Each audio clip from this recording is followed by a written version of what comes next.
Okay, so just a quick note. I'm reading the Apology, Happiness, Cave Allegory post. You guys are doing great, by the way. In general, doing an excellent job of getting a better sense for what I'm looking for when I'm looking for analysis and your own input. So good work. Um, just as a quick note, there's still something that we'll be dealing with explicitly with Descartes, the issue of relativism. Lots of you are inclined, naturally, this is how you think about the world. Most of you are inclined to think, well, happiness, that there's no answer to the nature of happiness. You can't answer that question. It's going to be radically different for different people. And while clearly there's something right about that, what I want you to hear when you hear advice from Plato or Socrates about how to become happy and the kind of things that are necessary for a human being to be happy, I don't want you to hear that as if they were saying something that they're claiming is mathematically true. So when someone says every even number is divisible by 2, they mean every number. There are no exceptions to this. And so Socrates and Plato say you need freedom to be genuinely happy. You need virtue. You need to be an excellent human being in order to be genuinely happy. I hear a lot of you saying, well, that's, it could be true for some people, but it could be not true for other people. Everybody has a different idea of happiness. Everybody has their own idea of happiness. You say these kinds of things over and over and over again in your posts, and you're not alone. Your entire generation has been conditioned to think that way. And that's fine. Yeah, it's fine. I'm just those are one of the tendencies of thought that I'm trying to challenge with this class. So what I want to say is to start hearing that advice, not in terms of mathematical certainty, but more like how you would hear a piece of medical advice. Okay. So if I tell you, don't smoke or you will get cancer, you might be inclined to rely upon anecdotal evidence and say, well, you can't say that with certainty. My uncle smoked 2 packs a day for his whole life, and he lived to be 75 and died of a heart attack. So it wasn't lung cancer. Smoking didn't kill him or something like that, right? Everyone can point to that anecdote that seems to disprove the rule. And how a doctor would respond to that, or anyone who knows anything about statistics, would be to say, well, yeah, I'm not saying that if you smoke, you're certain to die from lung cancer or emphysema. All I'm saying is it increases your chances of getting lung cancer by about 4,000%. Just this enormous increase. So sure, there could be someone that does not get it. So it's not like math. It's not like even numbers. It's not like, well, 4,000% more likely for an even number to be divisible by 2. No, it's all of them. So it's not like math, but it's still pretty darn certain, right? Like it's not the kind of certainty where if you point to a counterexample, you've disproven the rule. It's the kind of certainty that science and medical science in particular can give you. So while it's true that you might be able to smoke cigarettes every day and not get sick from it, not have it destroy your health, it's really highly unlikely. And so the advice isn't certain, and you can point to anecdotes, but it's not the case that, well, everybody's body reacts to cigarettes differently. Everybody has their own metabolism, and so everyone reacts to cigarettes differently. And so who's to say whether or not cigarettes are bad for your health? Well, that doesn't follow from there being some anecdotes about a couple of counterexamples, okay? Here's why that matters. When Socrates and Plato and Aristotle tell you, for example, here's one piece of advice. Genuine happiness, for a human being to be genuinely happy, they need strong, supportive relationships. Aristotle, Plato's student, wrote a book called the Nicomachean Ethics, which I've mentioned in some of the lectures. In it, there's 2 entire books. It's 10 books long. Only one subject takes up 2 books, and that's friendships.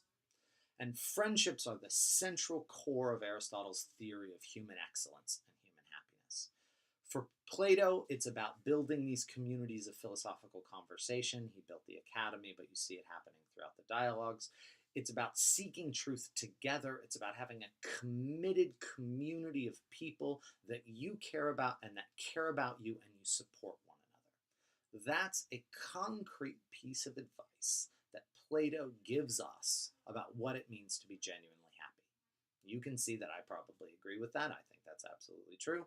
Tolstoy obviously agrees with it. You can find 1,000 other wise people that agree with it. Okay. So some of you might be inclined from your relativist upbringing to say, like, well, who's to say if that's true? You may say that, but that somebody else might disagree.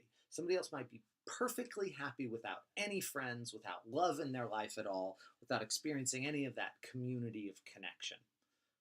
Okay, you've pointed to anecdotal evidence that that's not true of one person or a couple of people. Here's the position that you're in. When Socrates tells you to try to build meaningful relationships, hear that advice like a doctor telling you not to smoke. While it is true that maybe there's a couple of weird people that are perfectly happy without any loving and meaningful relationships and would not be any happier if they found someone that they loved and could love in return and built this genuine friendship, genuine partnership, genuine romantic love, whatever, there could very well be a couple of people out there for whom it is true that it would not make them any happier to have that relationship. But that's probably not you. Right? You might be the person that can smoke 2 packs a day and not get sick, but why roll the dice? Be like, oh, it's not true for everyone. Roll the dice. Oops, I died of cancer. Don't roll those dice, right? Like, you're probably not the exception. You're probably one of the 99% of human beings for whom smoking cigarettes is a terrible idea. And pointing to that 1% is not going to get you out of it and let you just say, oh, it's all relative, it's all different. Everybody has their own reaction to cigarettes, or everybody has their own conception of happiness. For human beings, we've discovered throughout time an enormous amount about what makes people really happy. I've probably mentioned this before, but there's this documentary on Netflix, I think it's in one of the PowerPoints, called Happy. This is about scientists studying what makes people happy. I think I sent you a link recently about an article about looking at people. The Harvard study of 75 years looked at people in relationships was the best, solid, meaningful relationships was the best predictor of people's happiness. So Socrates is pointing to that kind of advice. So if it's turning a lot of you off to hear what I'm saying and what Socrates and Plato are saying in terms of, well, I have the answers to happiness.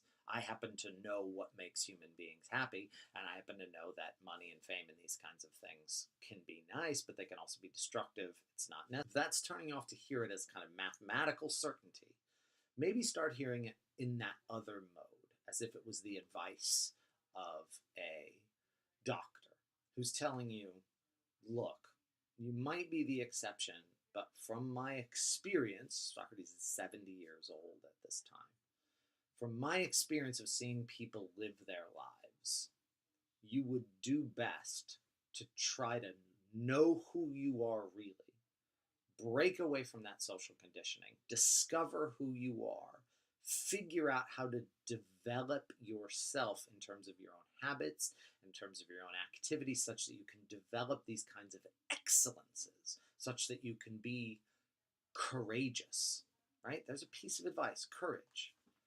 Oh, who's to say what makes people genuinely happy? Here's a piece of advice that Socrates is giving. If you are not courageous, if you don't develop the virtue of courage, you're not going to be happy. Here's how that piece of advice goes. It's very simple. If every time something is scary or intimidating, and every time something appears to you as difficult and you just kind of rather not do it, you just fold in the face of that pressure and never do anything scary, never do anything outside of your comfort zone, you're going to not be happy. You're going to live a worse life than you would live if you figured out what scary things you should do anyway. In what situation should I feel the fear but do it anyway? The same thing can be said of justice. The same thing can be said of kindness, of compassion, definitely of temperance. Right? If you give in to every temptation that you experience, you're not going to be happy. You'll be dead pretty soon. Right? You've got to figure out what temptations to resist. These things are necessary. The fact that you could possibly point to a couple of anecdotes in which intemperate or cowardly people seem, at least to you, to be perfectly happy are not going to be enough to challenge the advice that says you're going to have to resist fear intelligently sometimes in order to live the best possible human life. You're going to need to resist temptation sometimes to live the best human life. You're going to have to build meaningful human relationships. You're going to have to know who you are. You're going to have to set the right goals for yourself and have the discipline and courage to achieve it. These pieces of advice are not different for everyone.